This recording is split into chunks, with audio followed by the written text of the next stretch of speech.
Well, crap. You kind of knew what was going to happen when we had the pick six on us. That was a point where we were going to get ready to get back in the game, and then the worst possible scenario occurred. So you kind of knew how this was going to finish. It's very unfortunate. Very unfortunate. Ugh, crap. So pissed off. I knew as soon as that happened, we were creaked. Just damn it. Ugh, very frustrating. I know y'all are too. Tough day. And then we got dadgum Tony Vitello over there screwing around with the San Francisco 49ers. Not 49ers, but the baseball San Francisco. Oh, boy. Stingray, that sucked. That dadgum pick six. It's hard to win on the road in the SEC. It's just hard to win on the road. It gets really loud. You make mistakes. Now, granted, you kind of had to throw that ball, but you would have loved to have run that ball with 9 seconds left, but you couldn't do that because you didn't have any timeouts left. So that was a gettable team. It was a gettable team. We just couldn't hang in there because of a freak event, a 14-point turnaround. Yeah, the Giants. This is good. This could be a bad Saturday for Tennessee. It really could. I mean, it's not a shock that we lost to Alabama down in Tuscaloosa, but if we lose our national title baseball coach, that would really suck. I am not happy. I am not happy. Let's take a look and see how this thing finished up as far as numbers. Let's see. Ty Simpson, 253, 2 touchdowns. Joey Aguilar had a good game, 268. I mean, he really did. It just, that pick six killed him. That freak of Deshaun Bishop had a great game. I mean, it should have been a tight ball game. It really should have been. We outgained them, 411 yards to 373. We passed it more than they did. We rushed the ball. You look at these stats, you think we're going to win this ball game or at least be a tied ball game or something close. But that one freak event, that one interception that was totally turned the game around. Ugh, so bad. Just put us in an impossible situation, especially on the road. You just can't do that on the road. You just can't. Let's see what everybody did. Let's see. Deshaun had a great game. Starr played fine. Peyton did okay. Let's see. Braylon Staley's becoming a beast. So is Brazil. Really nice game, 10 for 92. And the Alabama, their little guy. Let's see. Ryan Williams. Let's see. He had a good game, 5 for 87. He must have had his emotional support plush toy with him. Bernard, I thought he'd have a bigger game than this, honestly. They didn't.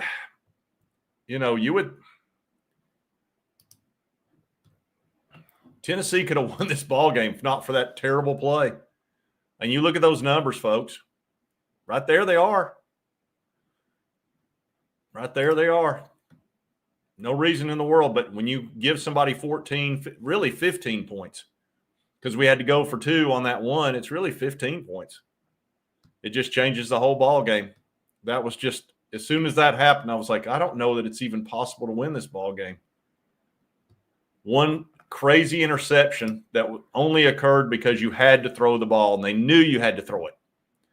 See, that if they didn't know you had to throw that ball, he would have played the run. It'd been an easy touchdown. But they knew you had to throw it because you had 9 seconds left. And I was so concerned about it, I thought about running that. I was like, if you run this ball, they're not going to expect it. Now, you're risking giving up the 3 points, but it would have been a heck of a gamble because they knew you were going to throw it. I mean, that was the smart thing to do. That was just tough. I don't know. I'm not going to blame Tim Banks for this. Look, that's a good team. Alabama's a very good team. It was at Tuscaloosa. It was incredibly loud down there. It makes a huge difference.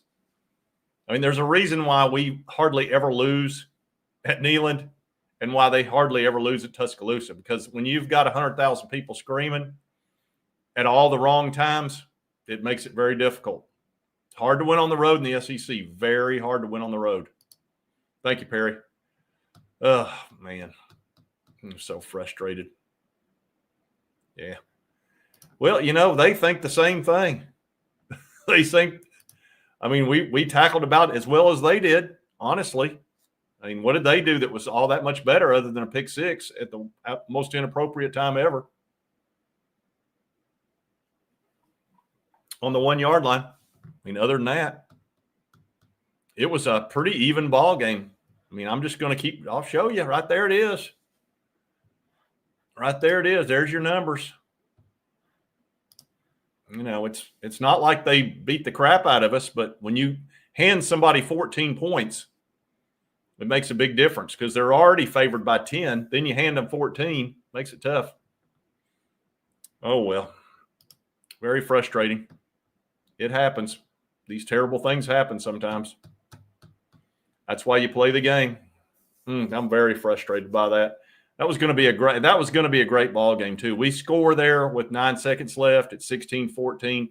We've got a totally different ball game, and it's going to be a fun ball game in the third and fourth quarter, and then that just freak event happens. But it's life.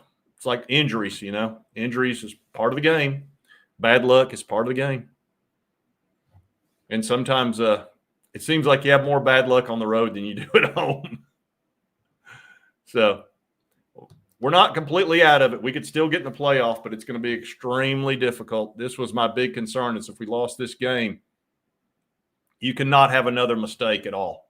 You have to win every ball game.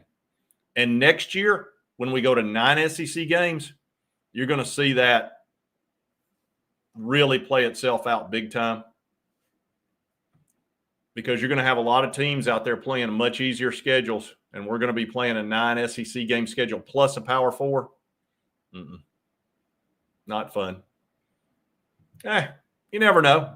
You never know. Says Tennessee is not. Hey, you never know, Scotty. You never know about sports. You're not as bad as you think you are. You're not as good as you think you are. No, we've had the year of injuries. We lost both our cornerbacks. And it was funny. Joey ran one time in the first half, and he got hurt. Although he hung in there and played well, I thought. They knocked the crap out of his neck. That's unfortunate. He's hardly ever run the whole year, but that's why you really don't want your quarterback running unless you need to, because they can get hurt very easily. I want to take a look-see at something. Let's see what these other games did just real quick, because this second part of the weekend was rough. Texas barely beat Kentucky. I was wondering who was going to win that ball game. Mark Stoops. Let's see. Notre Dame beats USC by 10. Oh, man. Oh, look here. Overtime, Missouri and Auburn. That's interesting. Auburn has no luck. They're so unlucky.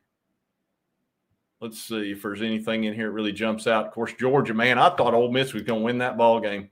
I really did. Ohio State beat the crap out of Wisconsin. No shock there. Just wanted to double-check some of those scores real quick. I won't be having any guests on here. They run for the hills when we lose. They blow my phone up when we win. Oh, let me on there. We lose. It's crickets. Total crickets.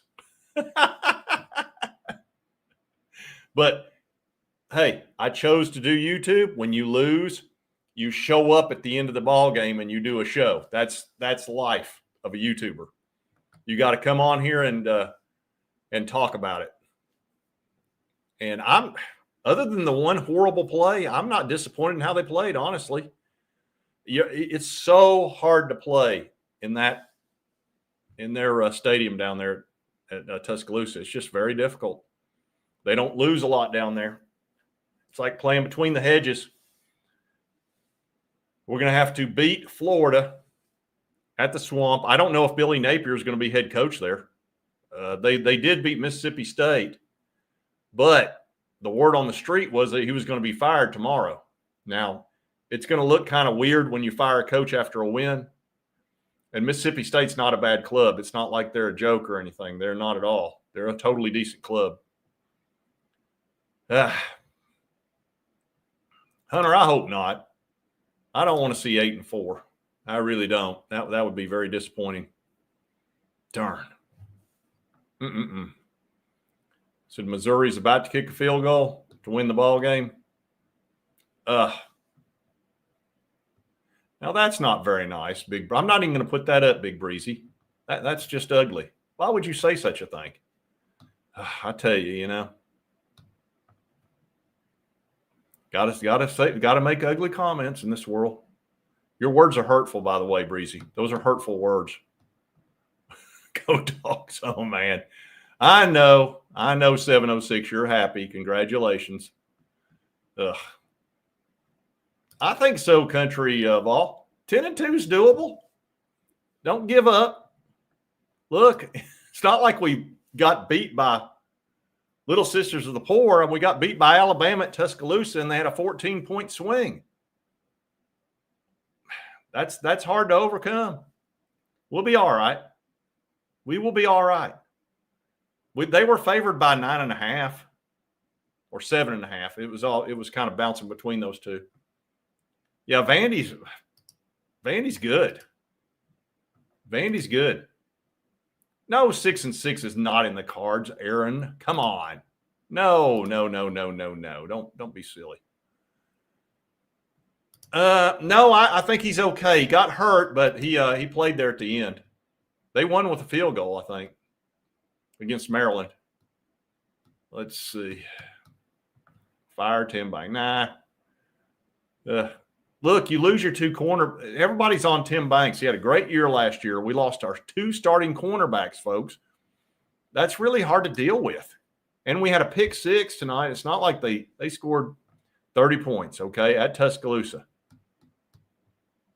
And they got a great quarterback. Ty Simpson's excellent.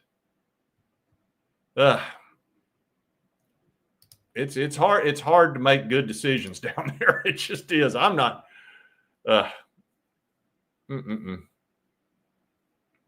Very frustrating loss. God, it really felt like we were going to go down in the third and fourth quarter, and this was going to be a one-score game, and whoever had it last. That's what it felt like until we did the pick six. You know, you don't score. You score there, you got 27. They're at 30, and it's a 3-point game, one way or the other. So it's just very hard to come back from that. I was proud of Tennessee for trying to make a comeback in the second half. A lot of teams would have folded after that. So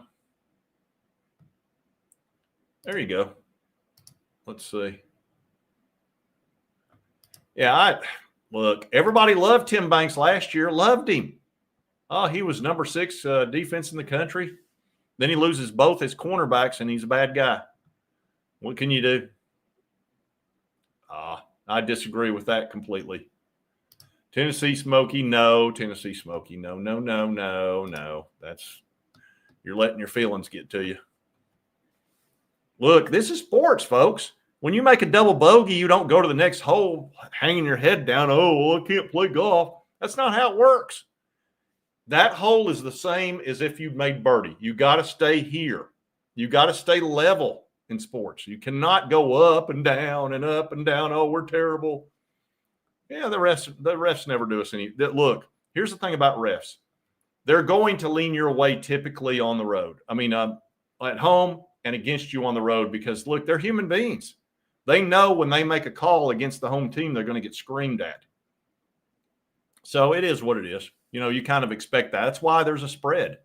You know, people take all that into account. So, Wooden Indian. Come on, Wooden Indian.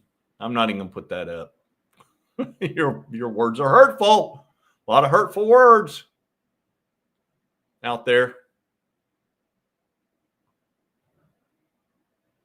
Let's see here. James, now see, that's a reasonable winner. See, he's not sitting here pointing fingers and being nasty to everybody. Big Breezy, that's unacceptable. If I was a typical YouTuber, I'd ban you for that, but I'm not going to. How many drop? Yeah, we did have a lot of drop passes. That was very unfortunate to have all those drop passes. I got to admit it. That was frustrating. I thought Joey played a pretty good game. He had that one weird thing, but here's the thing. They knew we were going to throw it. That makes a huge difference. Thank you, DWEVORS, for the super sticker. I appreciate it. Install AI refs. Hey, at some point we will, Silas. I don't know if we'll see that ourselves, but at some point that'll happen. I'm afraid AI is going to take over a lot of stuff. Yeah, Joey's very tough. We knew that when we got him. If you've watched him at Appalachian State in that Clemson game, Clemson beat him into the ground. I mean, it was terrible. He had no time to throw, and they just hit him and hit him and hit him, and he kept going. So, yeah, he's very tough. The guy's like 6'3", 230. You know, he's a big dude. He can take hits. Yeah, they did. They didn't give up. They kept going. They kept going, folks. And that's all you can do in sports. You got to keep going. It's not like, you know, if you're going to shoot 85 out there, you just walk in. No, you shoot 85. That's the way it is. I played in a golf tournament one time when I was playing at UT, and it was the Blue Monster in Doral. Okay. And the night before, we had been at a convention having a big dinner, and oh crap, the guy from Miami Vice, Don Johnson, was there. We met Don Johnson. And a couple of days before that, I played with Don Strock, our head coach, myself, and Don Strock. And Dan Marino was supposed to be there, by the way, but he was doing that stupid glove commercial, whatever it was, Isotoners, I think it was called. Y'all remember that. And I was so mad because I almost got a chance to play golf with Dan Marino. I did play with Don Strock. Some of you older guys will know that he was the backup at Miami. Anyway, we played the Blue Monster, and it's one of the hardest golf courses in the world. I was playing from the back tees, about 7,200 yards. And the wind was blowing like 25, 30 miles per hour. They almost stopped the tournament. The flags were like bent over. So I get to the last hole, and, you know, I'm a decent golfer. Anyway, I'm about to shoot 90. Okay, we had 3 guys. One was Alabama, one was Georgia, that ran out of golf balls on a hole. There was a par 3 hole that was surrounded by water, and the wind was blowing so hard you had to hit a 5-iron into it. They ran out of golf balls and got disqualified. Okay, that's how bad the weather was. Anyway, I was 17 over par going into 18. And if I bogeyed it, I shot a 90, and that would have gone in the newspaper. So I've had to make a 5-footer, and it's the hardest 5-footer I've ever putted in my life to shoot 89. Okay. So that's what you do. You don't stop. You don't quit. You don't go, oh, well, I don't care anymore, and walk in or just, I'm not even going to try. No, you try to play the best you can no matter what, even if it's for a freaking 89 and it's embarrassing as hell. And it went in the Knoxville News Sentinel. Everybody saw that I shot 89. College player, Division I, SEC player shot an 89, which wasn't that bad a score in that tournament that day. Now, the next day I shot a 74 because the weather was perfect. But that's what you do. You just have to suck it up and deal with the pain. And you have to deal with the embarrassment. And you got to play as hard as you can till the very end, just like Tennessee did. They tried to score in the last second. That's what you do. You don't give up and hang your head. And they'll be fine. Look, they'll go back to practice next week, and they're going to practice like hell, and they're going to try to win the next game because that's what you do. That is your job. It is a job. It's a fun job, but it's your job. And you don't give up. You never give up. Ever, ever, ever in sports. Because you never know. Sometimes a freak event happens in your direction and you win a game that you never thought a million years you could win. Life's that way too. It is. I could tell you a story about that I went through, but I don't want to talk about the C word. cancer. You know what that is. I don't want to talk about that. But anyway, you don't give up, folks. That's all I'm saying. And Tennessee's not going to give up. We've got 2 losses. Okay, we can still get in the playoffs. We got a good team. Joey Aguilar's a great quarterback. We're lucky to have him. And, look, what if Jermod McCoy comes back and he's healthy all of a sudden in a week or 2? You never know what can happen. So you don't give up. We've got very winnable games in front of us. None of the games we have left is against some unstoppable foe. It's not. It's not. We could win every single game. Doesn't mean we will, but should have won, many yards and penalties. Yeah, I know. We did have some drop passes. We did. Totally agree with you, Corey, on that. Totally agree. Thank you for the $4.99. I know I see all these people in here want to give up. No, you don't give up. I see it all through the comments. We're no good. Fire this guy. No. That's not how it works. We're going to keep rolling, and we're going to keep moving forward, and we're going to be okay. Okay? Yeah, I know. I thought we did too, Rick. But and I care about that. Well, we should have had 27. We should have had 34. We should have had 41. That's how you kind of stay there. Don Strock, yeah. Played golf with him. He's 6'4". I've never seen anybody with that perfect a tan in my life. Pretty decent golfer. Probably shot 85, something like that. I would have loved to have played golf with Dan Marino. And the Don Johnson thing, look, this was 1985, folks, 1985. And we're at this convention, all having dinner. It's all the teams. It's all the SEC teams and all the big teams down south. And 1985, Miami Vice was the biggest thing in the world, okay? It was like nothing was bigger. At Friday night viewing, everybody watched Miami Vice. And all of a sudden, here comes, and he was in his exact outfit that he shot in because he had been shooting his show. And he showed up in some white limo and walked into that convention center. And if you don't know anything about Don Johnson, he loves golf. He comes waltzing in there. He's got the white jacket on. He's got no socks on. That whole look that he had back then. He gets up there and gives us a little, about a 5-minute speech talking to us. And the funniest thing he said was, I'd give anything to be you guys out there playing golf. I was like, and everybody at the same time, we want to be you. I mean, he was a monster at the time. But he wound up in the movie Tin Cup. He was the antagonist in Tin Cup. He was the bad guy, so to speak, because he loved golf so much. So he and Kevin Costner were kind of friends, and he was like, man, you got to let me in your movie. I want to be the golfer because he lives for golf. He's not very good. I think he's probably about a 100 shooter, 95, something like that. But he lives for the golf. But anyway, that was my brush with celebrity, my brush with fame. It all happened that one week, and it was the worst round I've ever shot in college golf too. I shot down there at the Blue Monster. Anyway, the whole point of that story is don't give up. It'll be okay. Do not give up, Tennessee fans. It's going to be all right. And we could still make the playoffs. And then you'll look back at this and go, hey, it's okay. It's not a big deal. Because if you make the playoff, you're not going to worry about that. So anyway, just thought I'd give you something positive. All right, folks.